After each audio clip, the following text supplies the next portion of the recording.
lights worked out. Obvious. Or you wouldn't be here. Good afternoon. Hey, Mike, maybe more, Dallas Morning News.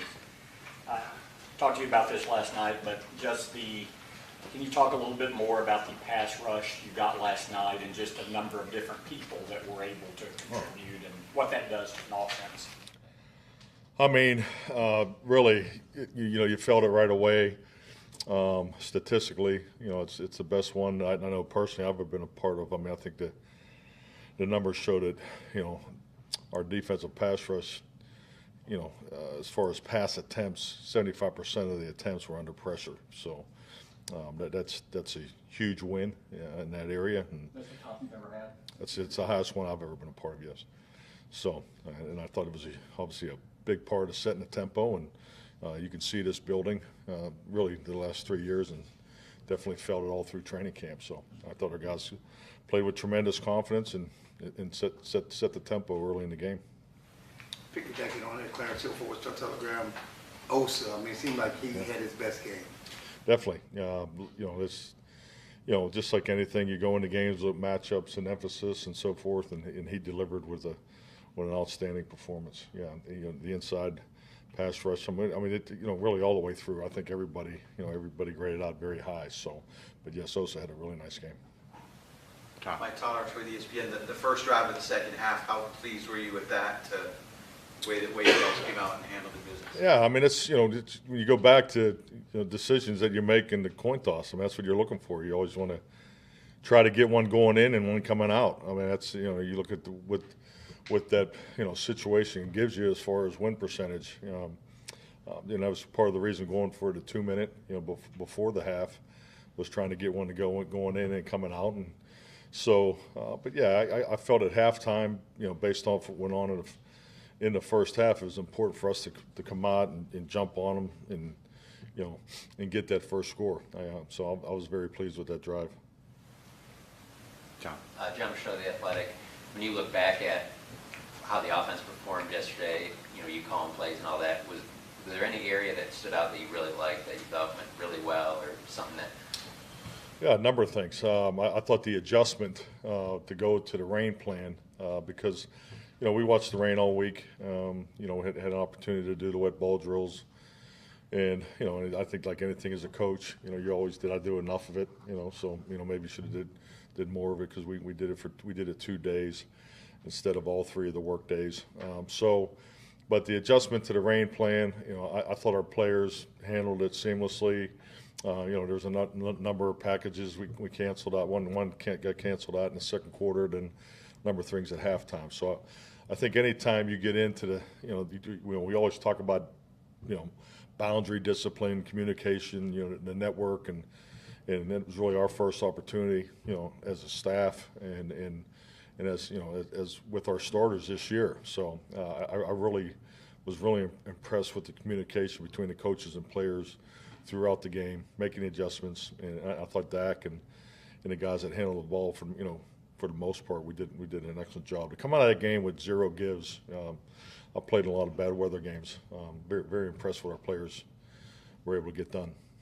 Christy Scales, Cowboys Radio. In regards to coaches' communication, could you, with Coach Chingon going up to the booth, replacing Jeff Glasgow, could you talk about the logistics? A very good point. That's part of what I'm saying when I get into all details. But we had some changes.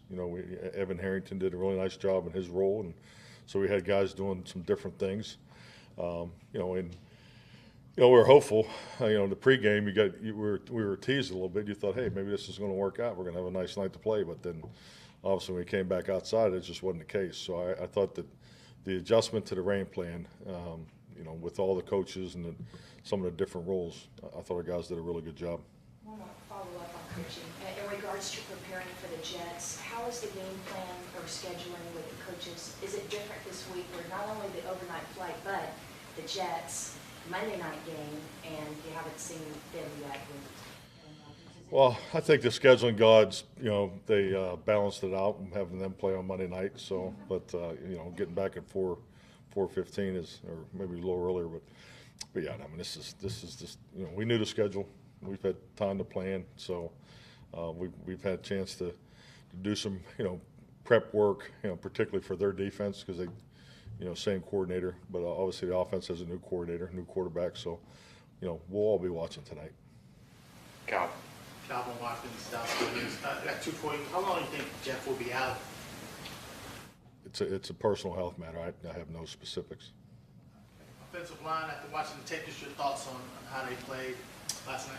Thought they did well, and and I think if you look at position that handled the adjustments, obviously you have the first game, with the expectations. Obviously you have a defense that has a number of different looks, a number of different personnel groups. So I thought we had one alignment early in the game that was different than because we just hadn't seen it from them.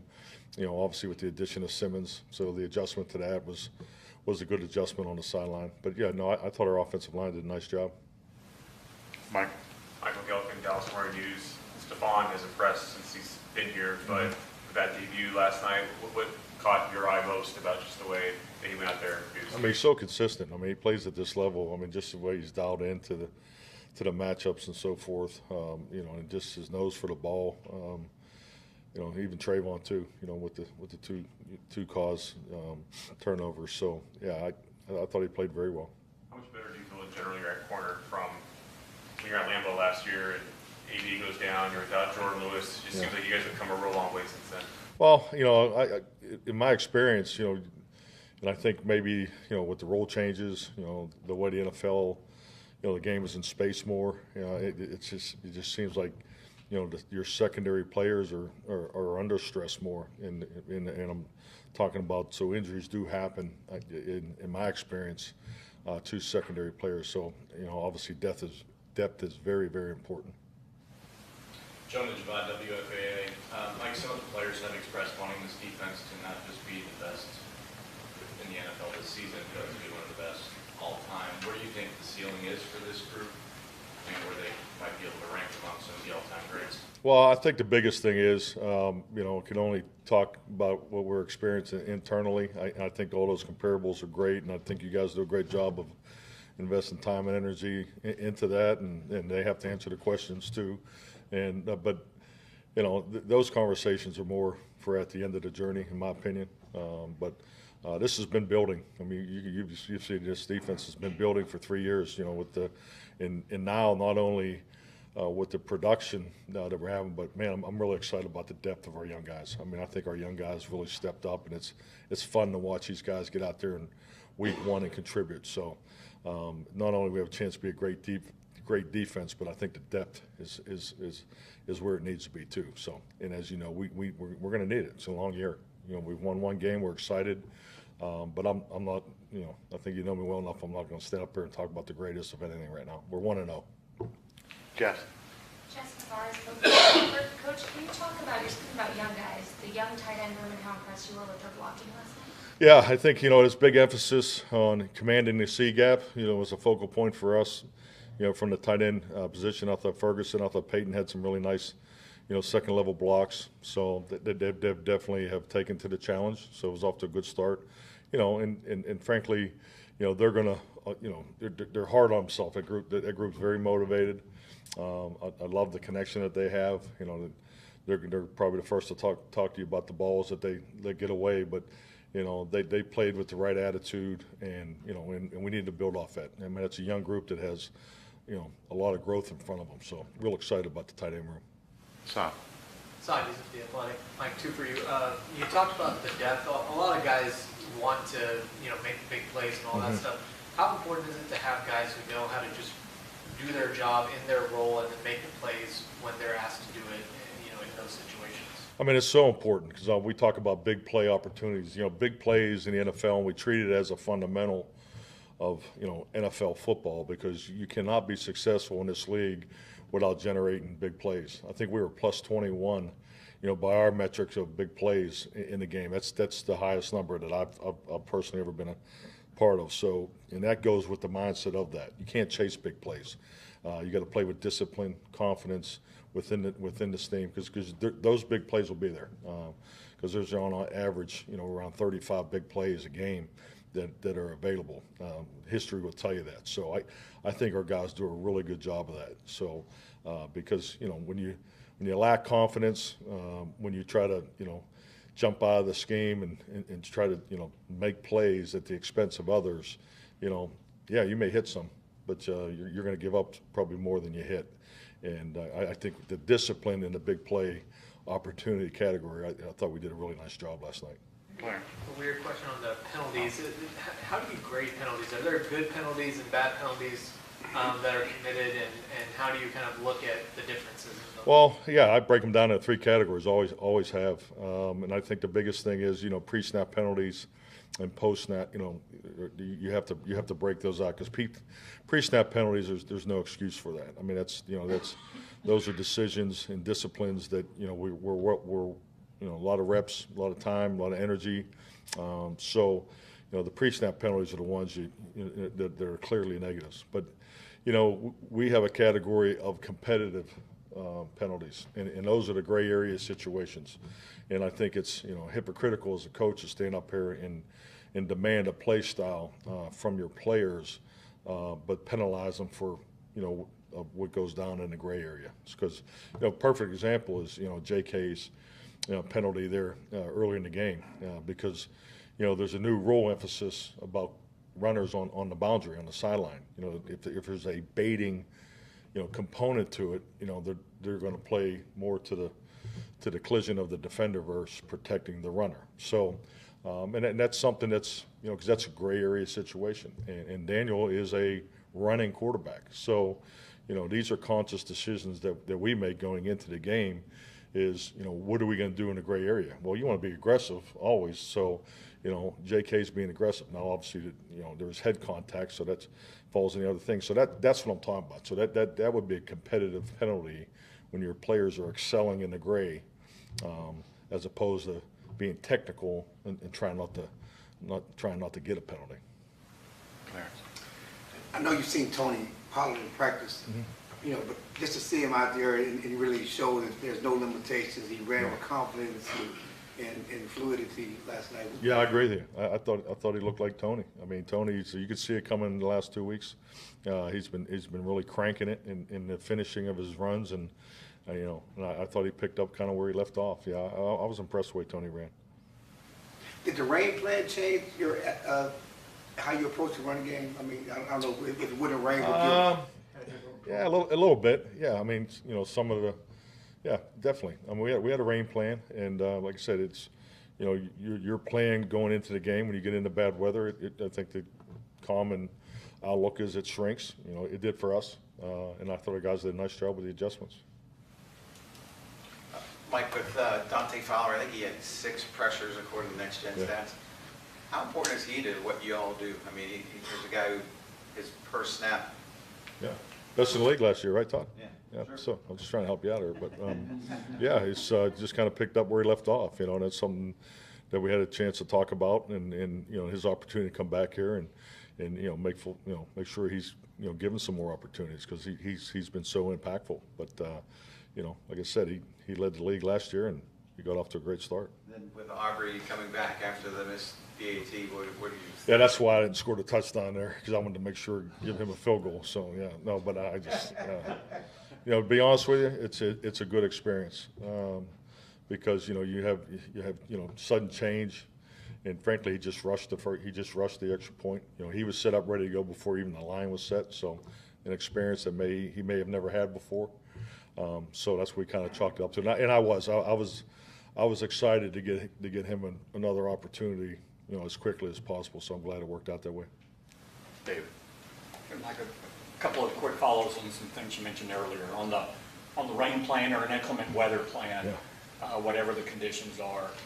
You still have the same call sheet with just certain ones that, okay, well, if this weather does hit, these are off, or this isn't part of the sequencing, or how do you do Yeah, definitely. I mean, it's I have a process that I go through, and then I have kind of the final lap that I do, and I do it at the stadium. I've always done it this way, and then I have a certain marking that I put on the plays that I really want to focus on. So, and like I said, we were watching the weather, the whole time, and then being there, and I could remember the one cell that was coming out of the south. It looked like it was going to hit us. So, we were expecting rain. And the other, Dag mentioned last night about not chasing big plays. You mentioned it in the discipline. Yeah. but how much of being able to do that is also personnel groups with a lot of diverse offensive skills that you find a way to work into a game and into the flow? Is that imperative to really? Yeah, I mean, to me, when you talk about rain plan and personnel utilization, I think that's, I think those are two separate, focal points, because at the end of the day, we do want to have everybody involved. It was very important, going into the offseason to make sure Terp was given the opportunity to be an offensive football player. I didn't want him to be a gadget guy, and that's what he was last year. So, you can see how he was given some opportunities. But this is what we've been working on since the spring, and and I was proud of him. So, because he was put in a number of different positions and had some production, scored a touchdown. So, that's what we're looking for. And it's a long year, and it's when you're in there as an offensive staff, it's about getting the playmakers the ball. That's our job, and that's the way we design it, and get the ball spread around. It makes everybody better. So everybody wants to touch it too. We understand that. Everybody wants to get it, but to have everybody contribute, that's what team football is about. Louis. Louis Scruggs, NBC5. Coach, can you speak to Marquise Bell and from a coaching standpoint, you identified him, free agent, had a role from him last year, rookie, and then when Overshown goes out, you're like, okay, we want to step in this role of how you played last year. Great example of a young player just taking a huge leap. Just so proud of him, and he's been impactful. You could see it really last year is when it started, both him and Wanye. So and then to get the opportunities they had last night and to deliver, so is exactly what I'm talking about. So it's his flexibility, and like most guys, particularly at that position, it starts on special teams. So he's been playing at a high level on special teams, and particularly as far as our viewpoint of him. So, but yes, I thought he had a real nice night last night. Mike. Late in the second quarter, you had the ball around 25, less than 2 minutes left, and you guys take a deep shot to Gallup. You're up already 26-0, believe, at that point. Is there like an attack mindset that you're trying to impose on your team that, rather than just sit on the ball, like we want to? You talking about the 2 minute? Yeah. Okay. Is there a mindset that you're trying to instill in your team by, despite the score, being aggressive? Well, I think it goes both ways. If you look at the play, number one, yes, we're trying to score their 2 minute. I'm going off what I talked about earlier, when they get a score going in and score coming out. A lot of things I know they do personally for me. A lot of things go through my mind. I'm very cognizant that we haven't played the game yet, so I wasn't ready to stop playing at the end of the second quarter. Our guys needed to play. They needed to feel the conditioning of it. They needed the stress of it. But it was important for us to play everybody. That was on my mind coming out at halftime. But yeah, that's a situation there in the 2 minute. And but yeah, I grew up in this league in the 90s for defensive coaches, so part of me thought about running in and get the hell out of there too. That did cross my mind. But no, we decided that we wanted to, try to have 2 minute, and we didn't hit the first down, and then obviously second down and ran on third down. So, but it was a 2 minute and a half situation that we did not convert. But yeah, I was definitely trying to get some more points there. But I'm sorry. You can be. I'm sorry. What's that? Coach, WFAA, while you want your players to relish in this great win that you had last night, is it a delicate balance that while you want them to enjoy that, at the same time you want them to keep their nose to the grind, because this week you don't want them to bite too much into the hype from last game? And is it for you, as far as managing that, is that? Well, I think it's one of our building blocks. Handling success. I mean, you have to handle success in life, and you definitely have to in this league. But we live our lives on a schedule. So listening to your question, last night I wanted them to enjoy the hell out of it. Especially getting back to the time we did, and because today is on us so fast. But yeah, and I think clearly you can even see it, based on the plane. A lot of guys were sleeping. So once we landed, the celebration was over, and then if you go in the weight room this morning, the music was blaring, and they're all in there. So we've turned a page, and we're on to the Jets. We want to get, even as coaches, we want to get our work done so we can watch the game tonight. but yeah, that's part of it. It's I think that's part of your scheduling, part of your messaging, and but the reality is it was a great win. Division game, road game, all those things factor. So we feel good about that. But we're 1-0. I mean that's the facts of this league. Calvin. When you talk about your pass rush, how much does Parsons open the door for other guys to make plays? Oh, I mean he's an elite player. I mean he's dynamic. Mike, when Michael walks on the field, you better know where he is.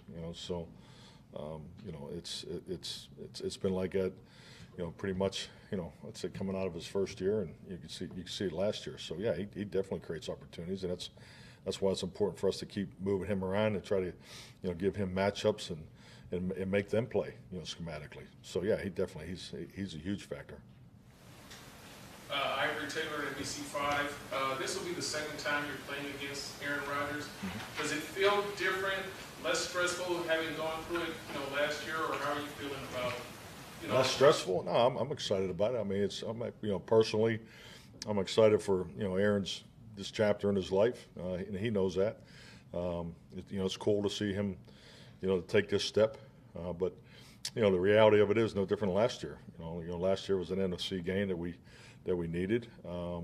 This is our second game. It's our home opener, but personally, I think it's he's off to an exciting start up there. So he's building a new chapter in his legacy, and that's all cool. But at the end of the day, this is about winning. So, and that's what we'll be focused on Sunday. Last two, Clarence. I was just going to piggyback on what Michael was asking about, the aggressive. You can be aggressive, but you're smart with them. You take it, it was shot down the field down the sideline, nothing over the middle. I mean, that's... You're showing your schematic FBI right now. I'm impressed. That was a safe throw. I mean, it was a safe play. It was a good 2-minute starter is the way I categorize it. So, and then and the ball went exactly where it should have gone. Michael ran a good route, and we had pressure in the A gap, and it definitely affected the throw some. So, but yeah, it was definitely calculated. It wasn't like we came out and went 5 wides and pushed it vertically. So yeah, I agree with that.